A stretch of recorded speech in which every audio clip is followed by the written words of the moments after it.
தமிழ்நாடு ஓரணியில் இருப்பதால் டெல்லி அணியின் காவி திட்டங்கள் இங்கே நிறைவேறாது என முதலமைச்சர் மு.க.ஸ்டாலின் கூறியுள்ளார்.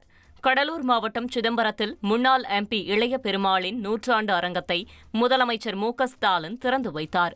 தொடர்ந்து நிகழ்ச்சியில் பேசிய முதலமைச்சர் மு.க.ஸ்டாலின், திராவிட மாடல் அரசின் அனைத்து திட்டங்களுக்கும் திமுக கூட்டணி கட்சியினர் உறுதுணையாக இருக்கின்றனர் என கூறினார். எல்லோரும் இங்கே வருகை தந்திருக்கிறார்கள்.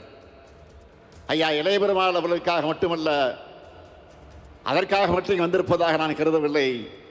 நமது திராவிட மாடல் அரசினுடைய அனைத்து சமூக திட்டங்களுக்கும் துணையாக இருப்பவர்கள் இவர்கள் என்பதை வெளிப்படுத்துவதற்கு வந்திருக்கிறார்கள். அதனால் அனைவருக்கும் எனது நன்றியை நான் தெரிவித்துக் கொள்ள விரும்புகிறேன்.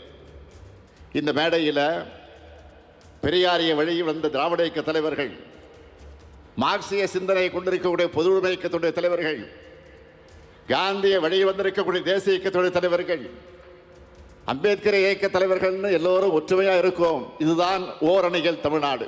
அதைத்தான் திருமாவளவன் இங்கே பெருமையோடு குறிப்பிட்டு சொன்னார். நானும் அதை வழிமொழிகிறேன், உறுதியோடு சொல்கிறேன். தமிழ்நாடு இப்படி ஓரணியில் இருக்கிறப்போ எந்த டெல்லி அணியோடு காவி திட்டமும் இங்கே பலிக்காது.